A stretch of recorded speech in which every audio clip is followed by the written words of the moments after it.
Hello everyone, welcome back. It's lecture number 8. We're going to talk today about how you can actually get data. You know, one of the most important things in doing a data science project, actually finding some data to operate on. And in covering this material, we expect to set you up a little bit for assignment number 1, which is of course also the draft for your final project. So, yeah, because if you're going to do a data science project, you need to know a little bit about actually getting the data. We're going to introduce you to a lot of different things today.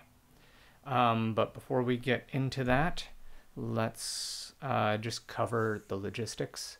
So, reminder that reading number 2, you have a quiz due this Friday, and then this Friday it will also be discussed in your discussion sections. The first exam is the 26th of October. Just panicking, making sure that's actually a Monday. Yes, it is. Okay. So that is a week from today. Yep, the 26th of October. So, and then right after that, what I expect is that whole next week will really be dedicated to doing stuff on your assignment number 1 with your project groups, which means that we have to make sure that you have project groups before the end of this week. Okay? If next week is really about doing assignment number 1, then we have to have you all sorted out well before then. So I really encourage everybody to either find their group as soon as possible, and the next day or 2 would be ideal, but certainly no later than Thursday. Because by Thursday, if you don't have a group, we're going to assign one to you. Now, what I need to do is I need to put up some sort of I have a group thing so that we can all make sure that those of you that have groups, you register your groups. I haven't looked into yet whether this is something I can do on Canvas or if it's going to be another Google form. But keep an eye on Canvas announcements and Piazza announcements, because I'm going to put up a form for you to say, yes, I have a group and these are who they are. Okay? And that will go up tomorrow maybe, or Wednesday no latest. Okay? Because if you don't have a group by Thursday, we're just going to assign one for you so that you have one for Friday. All right. All good? Any questions? I was kind of hoping, I admit, that the cat would meow right there because, as you may have heard, he's outside the door locked out. You should have seen the mess he made in my last lecture video for my other course. All right. So, today, as I said, we're going to talk about getting data. And we will explore a bunch of different topics. We're going to mostly be interested in where can you find data. Right, that's the big thing. And then we're going to describe a little bit of methodology, just so you have some familiarity. Right? So we've already kind of talked about this sort of thing. But I wanted to make a taxonomy, make a very explicit set of descriptions about what are the differences among data sets. Okay? So let's take a look at openness, right? When we have data, it could either be completely open data that people are on purpose sharing and they want everybody to have a chunk of it. It could be data which is for a data science or machine learning competition, like the Netflix prize or on Kaggle.com. And in those cases, most of the data is open, but some of it is hidden. It's hidden because it's there to be used as an evaluation about who did best, right? There's a secret data stash to evaluate who the best performers are. The data could be publicly viewable, but, you don't know if they meant to share it. So can you use it? Good question. And of course, it could be proprietary, known to be only for people who are in a certain company. Now, we talked yesterday about the structure. It could be highly structured like a database, semi-structured like JSON files, or completely unstructured like most data out there. So we're going to talk a little bit today about where did you get it. It could be in some sort of repository. It could be hosted by the company or organization that makes it, or it could just be floating in the cloud, which is only different from a repository in the sense that it gives you different kinds of access privileges in different locations. So now this status I'm only going to say this much about, which is that data could be 100% complete. This is the census data for the year 2010. It's done. Nothing's being updated. It could be something updated regularly, like police stop data, which for the city of San Diego gets updated about every 2 or 3 months. And then you get the data set expanded by the most recent 2 or 3 months. Or it could be a continuous stream, like the Twitter fire hose, which is just a random sampling of the current tweets, and it's just streaming at you. So data cleanliness is a big question. I will say that mostly when you find something that's in a repository and it's a complete data set, it'll be more on the clean end of things. Whereas if you find something which is in a stream or is updated regularly, and maybe it's being hosted by some company that's generating the data and they're just like, hey, feel free to use our data, we don't care. You know, it may not be the most clean data. Or especially if it's handed to you by an academic like me, then it's unlikely to have any cleanliness. All right, and of course, we're going to talk quite a lot about access. So we've previously covered this. I think about all I'm going to say about these ones is what I've just said, and what we're going to concentrate on today are these elements. Where can you find stuff, and also access. Can you just download a file? Is it for use in the cloud? We're going to try to introduce you to what an API actually is, and we've kind of done a little bit about web scraping already. All right, let's get into it. So here I am, and let's get out of the slideshow and head over to my browser window. Okay. Right. So I'm going to kind of walk you through a few things that are good resources for us to take a look at. So the first couple are lists of data sets. All right. So Wikipedia inevitably has a list of many different kinds of data sets. Maybe what you're interested in is music database, audio, or there's also various kinds of bird noises, right? Maybe what you want is you like reviews. 1 star, would not recommend. All right, so yeah, I would love to see a project that does all the really funny Amazon reviews. Remember the banana slicer one? One of the best internet comedy things of the last 5 years. All right, yeah, so you have all this stuff out there. The Wikipedia entry is great. There are more. This one is on GitHub, appropriately called Awesome Public Datasets. It is broken out also by category, and it's publicly maintained. So museums, historical art collection, that's interesting.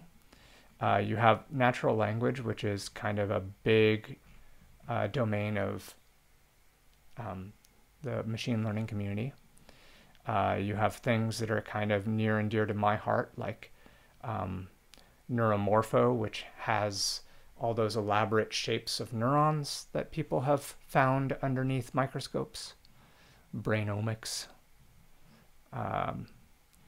So you have loads of stuff. This is just one of many, many lists.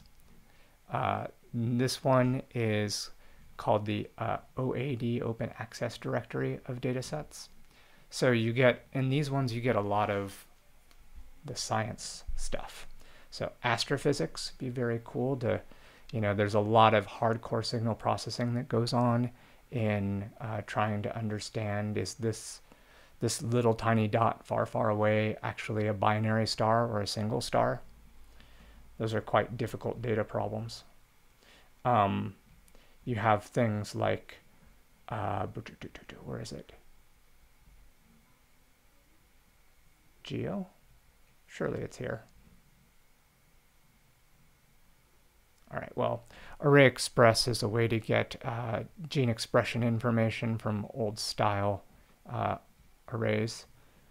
Oh, here it is. Gene Expression Omnibus has got the Array Express stuff as well as a bunch of things related to RNA-seq data, which is kind of data I've operated on recently. So like some of these, like the biology data sets for this like gene expression stuff and those things, they're enormous. Some very, very large individual data sets, because all those reads coming out of the RNA-seq machine in their rawest form are quite big. So okay, so those were several lists of data sets. Beyond a list, we kind of prefer search engines or well-organized things. So data.world is one such search engine where you can, look for particular things. Like,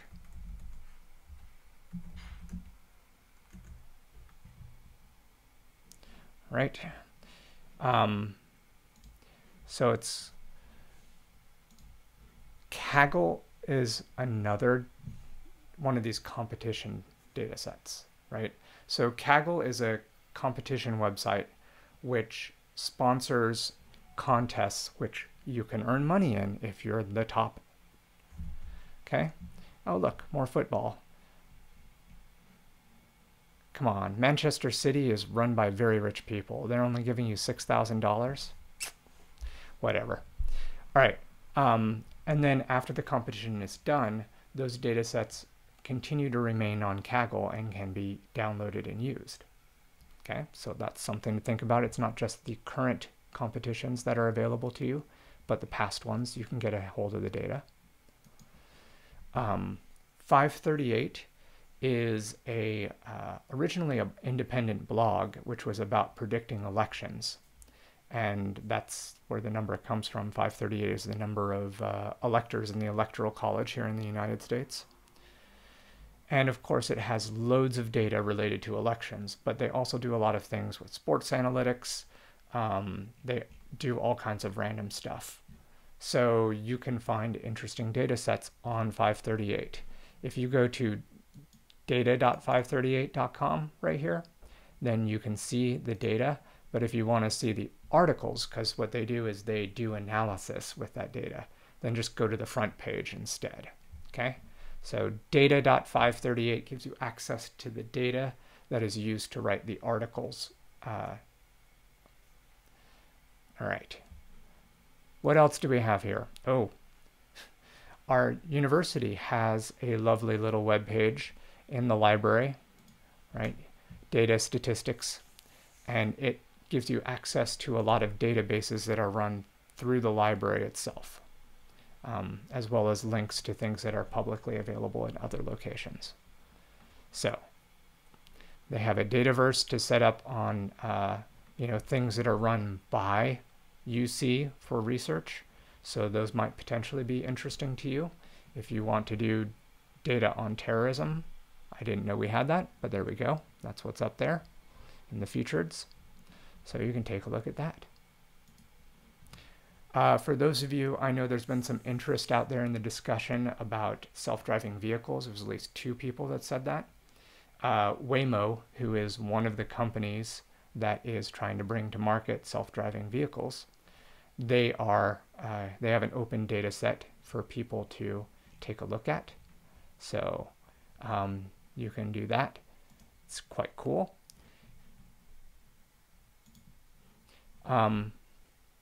Now on the sciencey side of things, like when scientists do an experiment, bunch of biology stuff or run medical test subjects, they have to publish those results, right, in journals. You're probably familiar with this idea.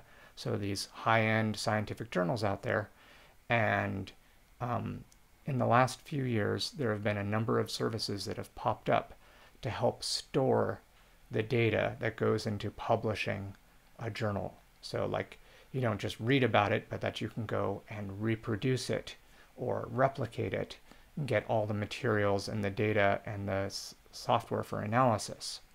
So several services have popped up to offer the ability to share the raw data or the data that's in the appendices and supplementary material at the back, which is usually very important really to understanding how the whole thing works. Figshare is probably the biggest one of those, and you can search on Figshare for whatever you want. I don't know.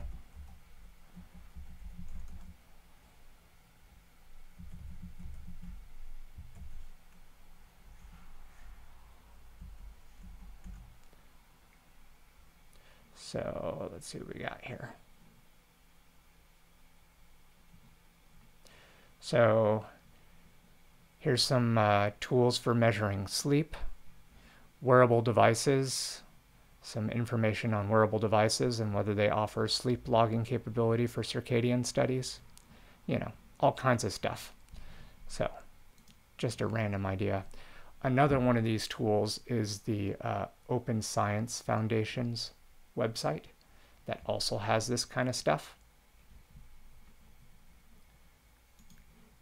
And Dataverse, which is a, if you will, it's a setup which offers data storage services, kind of like a Dropbox for hosting large data repositories, again, with the idea that it's about science and research more than anything else.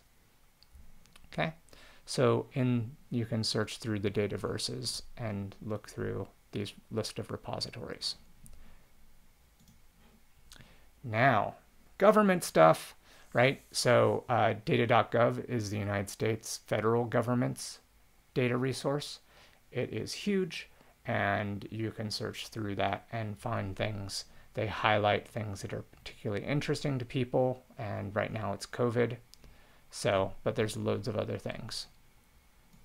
So maybe you're interested in the census, right? The census is done basically at this point. And I don't think you're going to have access immediately to 2020 census. I haven't actually looked, but you certainly have access to 2010.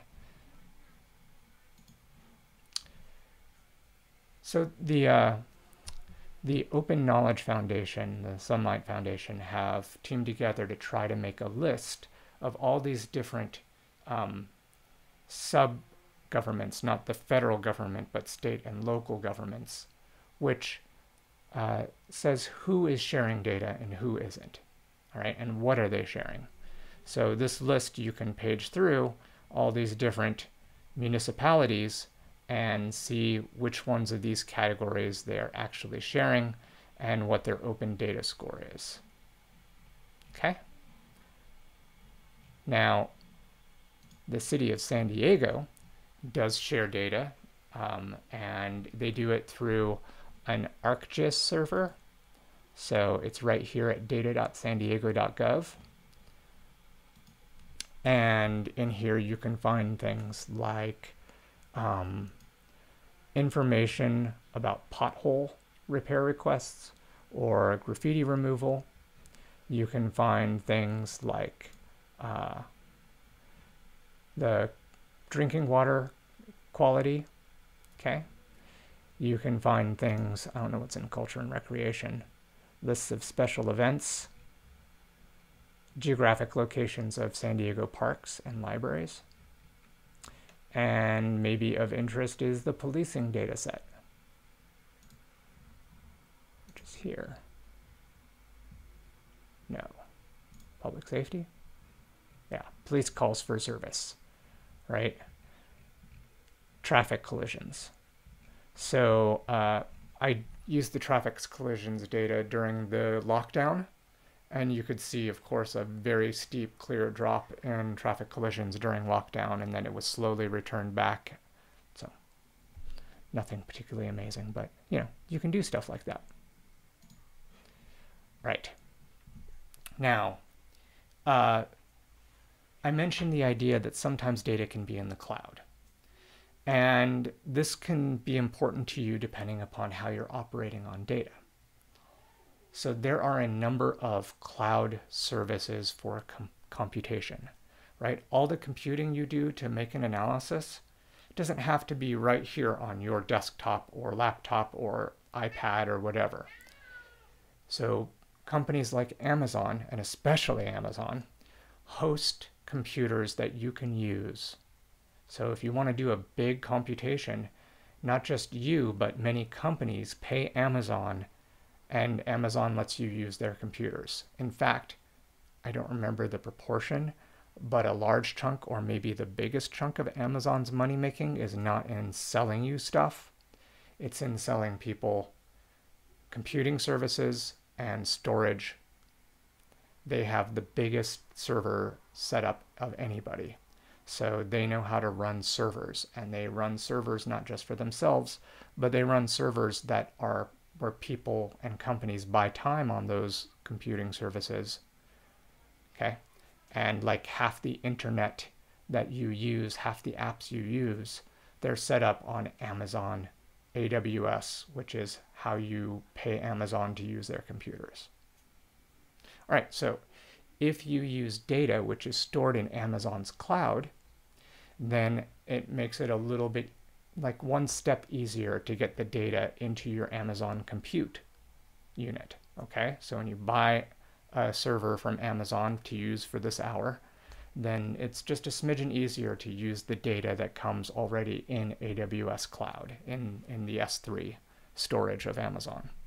So here's a list from Amazon about open data that is in Amazon's storage system, in the S3 system, and available when you open an AWS server and try to run your own program on it. Okay. Google also has a similar thing, and actually in this case this is not for that, but this is a search for data sets that Google indexes. So sorry, this is in the wrong section. That should be over there with the dataset searches. The unique thing about this dataset search is that Google's asking companies to, or whatever, whoever generates the data and makes the data set available, they're asking them to use a particular schema to announce that there's a data set there, and then Google's web crawler crawls it and puts it up here on the dataset search. So this is similar to the Amazon one.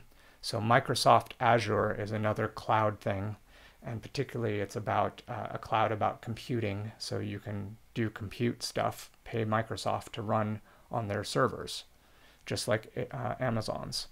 And so this open datasets thing is the same deal. It's the datasets that are available right now already in Microsoft's cloud.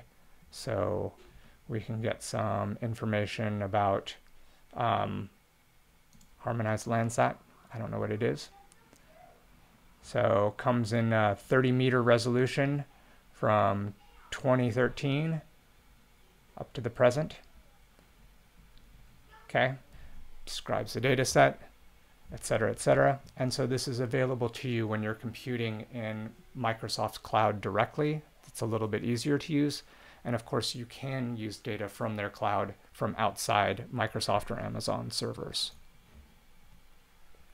Now, another interesting place, especially for those of you that have a kind of a machine learning orientation, is places like Papers with Code. Papers with Code is a leaderboard of state-of-the-art results with artificial intelligence, machine learning stuff.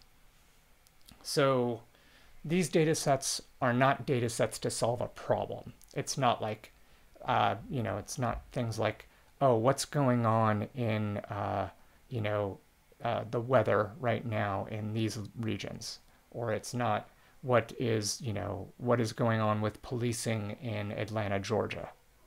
All right. These are standardized benchmark data sets.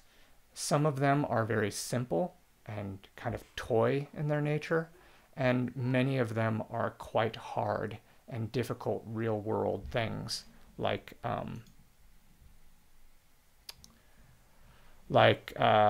ImageNet is quite a difficult bit of it's an image classification data set, which is made for people trying to use the raw image to say this is a cat or a car or a boat or a game of soccer. Okay. So this is celebrity faces, I believe. I don't know for sure, but you get the idea.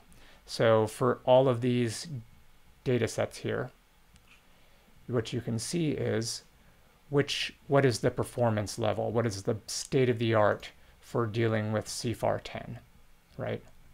So the very best algorithms have error rates that are this low. And you can see over time, they're getting better. All right. So yeah, so that's all I had right here. Let me switch us back over to presentation mode. All right, but hold on a second, right? We're not necessarily going to be able to download the data, right? Maybe the data is not available. What do we do then? Well, there's a bunch of possibilities. If you can't download the data, sometimes you can still get data, but through an API. What the heck am I talking about? Well, you've probably noticed that whenever you use a web browser, you type HTTP, which stands for Hypertext Transfer Protocol. And this is the method that allows message passing between computers that brings you web pages. Doesn't have to bring you web pages. In fact, you use that same protocol when you check out files from Git. When you go to get them from GitHub and bring them down to yourself with a Git clone, you'll be using an HTTP transfer protocol to bring you files instead of web pages. Well, you know, how does this work? You type the URL and the request goes to the website and the website pulls data back to you. Okay? And there it displays. So obviously, as I've already mentioned with GitHub, you can use this to bring other kinds of data down. So how do you do this? Well, certain companies or institutions or whatever can make available to you the data through an interface. You can say, like with GitHub, Git clone me out something that's at this web address, and then bang, it comes back to you. Well, how does that work? There is an interface that describes how you can send a query and get a response from the computer. Okay? You can think of it just as a set of rules that tell you how to form a request.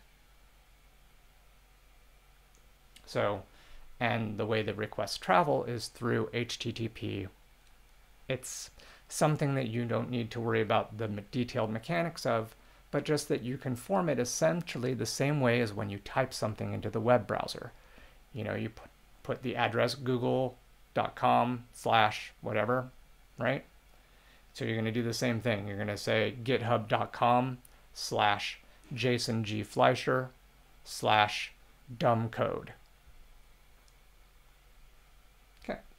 So if we're going to access some data over HTTP, first we have to choose what API we're going to use. What is the method that we're going to get? Okay. So HTTP as a method gives you the ability to do several things with these kinds of APIs. A very standard list of APIs is something like this. where you can send a request to get something. You can send a request to post it. Okay? So for instance, why would you have to send something to the web page? Think about in Gmail, right? Maybe you use Gmail to send your mail. Well, you've typed something in the local browser. It needs to go out to the server, which is actually going to send the email because it's not sent from your browser. Okay? So you need to post something, or you can put, which is a different kind of method, patch or delete it. Okay? But we don't mostly care, because if you're trying to grab data, you're going to always be using a get. So you form a web address, which is something like blah blah blah.com/get equals and some resource that you want. Okay? The exact nature of this will depend on your problem. And then you'll send that. Okay, sorry, I've gotten advanced myself. You build URLs, right? And whatever API you're going after. So it could be, for instance, Twitter, where you want to grab tweets and analyze them, right? Well, you can go look at Twitter's developer webpage, and they will tell you exactly how to do that. And Twitter's API is going to be different than, say, Google's Drive API. But the same way, you can get data from Twitter, or you can get data from your Google Drive. The web pages of the documentation define the exact nature of what you need to do. But in each case, it's just going to look something like, http developer.twitter.com/something/something/something get equals something. Here comes the data. Okay, another one is GitHub, like we already talked about.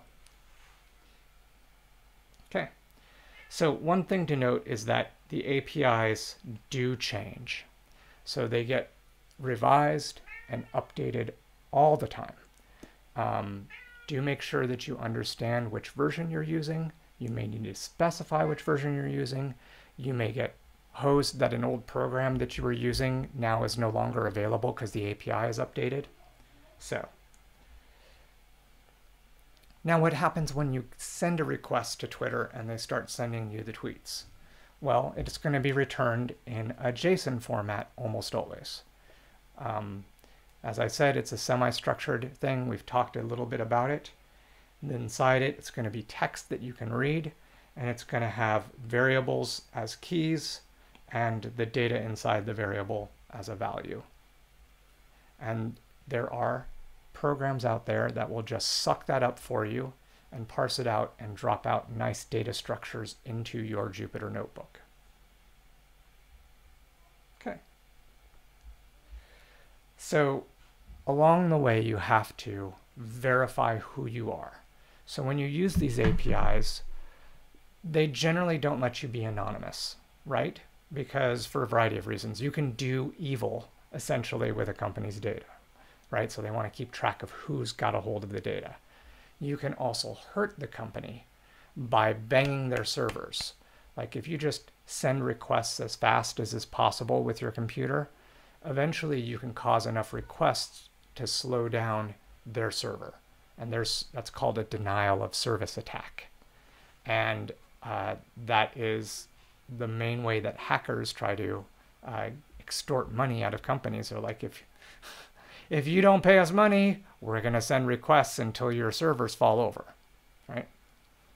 So at least that was an old way in which these things happened. But denial of service attacks are still a thing. So anyway, because you can just send requests, companies want to know who you are. They want to limit you to only so many requests an hour. And so you have to tell them, this is me. This is only my 15th request this hour. Okay. One way this happens is tools like open authorization. It's not the only way. Individual companies may ask you to sign up for individual things. They may get your own secret, okay? But in the case of something like GitHub or Twitter, then OpenAuth is used by everybody there. Okay, and essentially you have to apply with the website you want to use. They will give you the option to sign up with them. Then you get a special secret, which is created by your OpenAuth application, and you give that secret to Google or GitHub or whoever, right? And that way your account on Twitter is linked by that secret to your account in OAuth. And you use that to generate an access token. And every time you make a request, you say, Twitter, give me some data. You have to include with that request your access token, which says it's this person who's asking, all right? And that enables them to keep track of all the requests. So if you actually try to implement this stuff, we can talk. But just in general, you will need to, for many APIs, deal with generating some sort of identity and verifying that with the company that's offering it to you. Okay? These kinds of secrets, the client ID and the access token, they are secrets. And if somebody else had them, they could pretend to be you. Probably keep them secret. All right. And then in the end, you build this URL, which includes the request to get. It includes your, not seen here, it includes your token, your access token. And yeah, then you send it, and back comes the JSON. And then the JSON goes into your computer program, which runs through the key value pairs and turns them into the data you're going to operate right here. Okay, so that's just what this is. We already talked about this. We use that same process to send an API. Whoa, wrong tool. To send a GET, it interprets it and sends you back the data. Okay, so what can you use this for? Well, obvious stuff we've already talked about, but I had a few little things to think about here. No, this way, right. Okay, so I just typed into Google popular web data API, right? And there's some interesting lists here. So you can get football stuff, you can get memes, you can do Spotify info. That might be interesting. Walmart item and price availability. Facebook API, of course. Shutterstock images. So that's one random list. Here's another which is hosted on GitHub that I thought was kind of interesting. So maybe you want to do some currency exchange. Maybe you're all up in Bitcoin. Maybe you want to do some music stuff. So you can get, well, oh, poor bands in town. Pandemic has killed you. Right, so that doesn't matter. But you can get lyrics. You can deal with all kinds of music similarity measures. So you can, do music match or song kick or things like that to find similar music from starting with a file you like. So all kinds of junk out there. All right. So yeah, Google is your friend. Here are many very, very interesting things. All right. So I do want to mention that there are rules, okay? Every time you fill out an authorization thing, the company will tell you what you are and are not allowed to do. And as I mentioned, some of it will be things like, no more than 5,000 requests a day. And some of it will be things like, please don't post objectionable content. Okay? You have to abide by the rules. And there even when the rules are not clear, it can be kind of important to follow a certain basic set of guidelines. Okay? So I got a little ahead of myself because I want to return to web scraping. We talked about this the last time, right? That you can use the structure of HTML web pages, right? You see interesting data that you can view on the web. There's no place to download it. There's the company that you see on the web page does not make available to you an API to officially request the data. Well, you can just scrape it right off that web page because those web pages are a markup language. And a markup language is like JSON, right? It has structure. It's encoding structure, and that structure may be things just like intended for display purposes, like the New York Times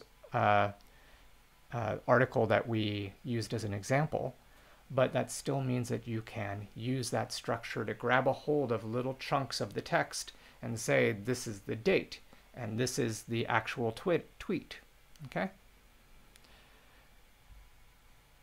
So, right, you could get real estate listings or job listings, results from professional sports. You can run stuff off Yelp.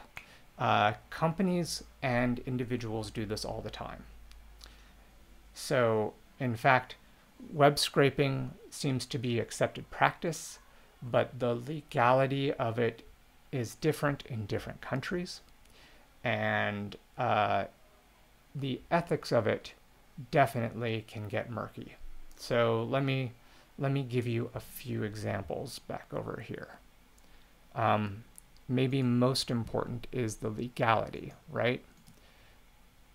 Hey, whoops. Helps if I'm using this right. Okay. So Wikipedia entry on web scraping has a nice little discussion of the legal issues. In the US, it seems right now that web scraping is broadly legal unless you do things to damage the actual data, right? Or to damage the servers hosting it by sending too many requests or stuff like that, okay? And as you can see, companies have been involved in legal battles. You know, this company called Fairchase that wanted to keep track of American Airlines flight prices in order to offer cheaper fares to their customers. AA got angry, filed suit, right? So this kind of stuff, like the airfare industry, was a huge source of web scraping problems early on. So companies do this to each other all the time, trying to get an advantage, trying to get information about their competitors, or create brand new business models by packaging up somebody else's stuff and using it for a different purpose, or, you know, fare aggregation or something like that.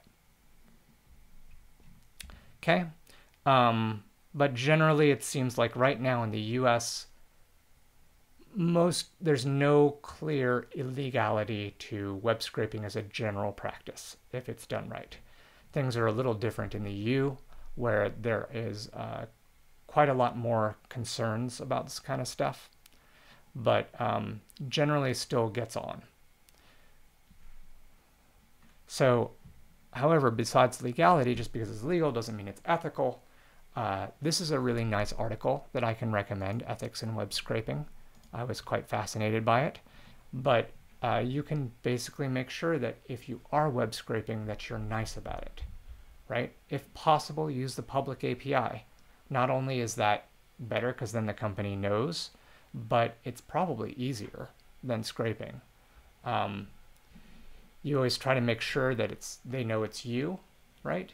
That you're not going to try to resell their data as your own data.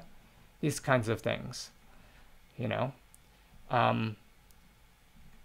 So why would you do that? Well, I mean, so like telling them that you are a bot scraping like this and say user agent is this person is because a lot of companies are using analytics on these requests. Like the company is looking at who grabs their data because it thinks it tells them something about what is desirable by the public and what they can make money off of, right? So if you're just spouting robot requests at them all the time, it's going to mess up their attempt to better understand what customers want. So it's nice to tell them that you are a bot scraping data. That's one thing, for instance, in this ethics stuff. Okay. All right, so some of the details I will leave to you. You should definitely take a look at these resources online. Maybe I'll put them together into a link set. But yeah, I will do that and I'll put that in with the video. All right? Okay. So, and yeah, this last slide is just a reminder that you shouldn't reinvent the wheel, right? API is probably an easier way to do stuff than web scraping. Now, all this stuff, you know, may put you in mind of the fact that we're talking about using somebody else's data. In fact, one of the very useful things you can do as a data scientist once you are a real one is to make data for other people, to build it up and set it out there, create these APIs for people to use, or generate data sets that can be downloaded. Right? You can return back to the community that's giving to you. Don't just be a user. Be a giver too. All right, so that's all I had in terms of actual things to talk about, but let's close out with giving you a chance to use your newfound knowledge. So there's a list of 3 different situations, and if you can say what you would do in those cases, whether you would download some available data, access it through an API, scrape it off the web, or just enter data manually. Okay, so I will stop at this point. Those of you who are able to, please click. If you're not, you can put that into your browser and participate that way.